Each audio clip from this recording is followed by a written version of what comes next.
मैं रमाशंकर शर्मा एडवोकेट, अध्यक्ष Rajiv Gandhi bar association Agra. मैंने हिमाचल प्रदेश के मंडी क्षेत्र से भाजपा सांसद फिल्म अभिनेत्री कंगना रनौत के विरुद्ध स्पेशल कोर्ट एमपी एमएलए में एक बात दायर किया है। बात दायर इस बात का किया है कि 27 अगस्त 2024 को मैंने और मेरे तमाम साथी अधिवक्ताओं ने एक बयान पढ़ा कंगना रनौत का, जिसमें उन्होंने कहा था कि अगस्त 2020 से दिसंबर 2021 तक जो किसान काले कानूनों के विरोध में दिल्ली बॉर्डर पर धरने बैठे थे, वहां हत्याएं हो रही थीं, बलात्कार हो रहे थे, और अगर देश का नेतृत्व उस समय मजबूत नहीं होता तो देश में बांग्लादेश जैसे हालात होते। इसका साफ मतलब ये था कि उन्होंने देश के करोड़ों किसानों को हत्यारा, बलात्कारी और उग्रवादी बताया। फिर उन्होंने एक बयान और दिया था जो 17 नवंबर 2021 को अखबारों में छपा था, जिसमें उन्होंने कहा था कि गाल पर चांटा खाने के बाद भीख मिलती, आज़ादी नहीं। चूंकि ये नारा गांधी जी का था और वो अहिंसात्मक सिद्धांत के हमारे प्रणेता हैं। गांधी जी ने कहा था कि एक गाल पर अगर कोई चांटा मारता है तो दूसरा गाल कर दो। तो उसका उन्होंने मजाक उड़ाते हुए कहा कि गाल पर चांटा खाने से तो भीख मिलती, आज़ादी नहीं। और 1947 में जो आज़ादी मिली थी वह हमें गांधी जी के भीख के कटोरे मिली थी।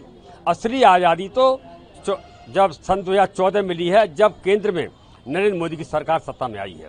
इसका मतलब आज़ादी के आंदोलन में सरदार भगत सिंह, चंद्रशेखर, राजगुरु, सुखदेव, अशफाक उल्लाह खां, तमाम जैसे हजारों लोग फांसी पर झूल गए, गोलियां खाईं। पंडित नेहरू, गांधी जी, पटेल, अशफाक उल्लाह खां और ये तुम्हारे जितने भी स्वतंत्रता सेनानी थे, लोकमान तिलक, इन्होंने लाठियां खाई, जेलों की यात्राएं की और बड़े बड़े संघर्ष किए। उनका सबका उन्होंने कहना चाहिए अपमान किया, शहादत का अपमान किया, स्वतंत्रता सेनानियों का अपमान किया, और उन्होंने देश के चूंकि राष्ट्रपिता हैं, राष्ट्रपिता का अपमान करके पूरे 140 करोड़ देश की जनता का अपमान किया है। आज हमारा कोर्ट में हमारी ओर से ग्रेटर बार के अध्यक्ष वरिष्ठ अधिवक्ता श्री दुर्गेश सिंह भैया, रामदत्त दिवाकर, आर.एस. मौर्य जी, ये सब सीनियर एडवोकेट हैं, उमेश जोशी और राजगुप्ता धीरज जी हैं, ये गवाह भी थे, और नवार साहब, राकेश नवार साहब, ये ग्रेटर बार के पूर्व अध्यक्ष हैं। इन्होंने जोरदार बहस की और बहस में अपना पक्ष रखा, तथ्यों के साथ, सबूतों के साथ। मैंने भी कोर्ट से कहा कि कब वो कोर्ट को सिर्फ सबूत और गवाह चाहिए, वो मेरे पास दोनों हैं।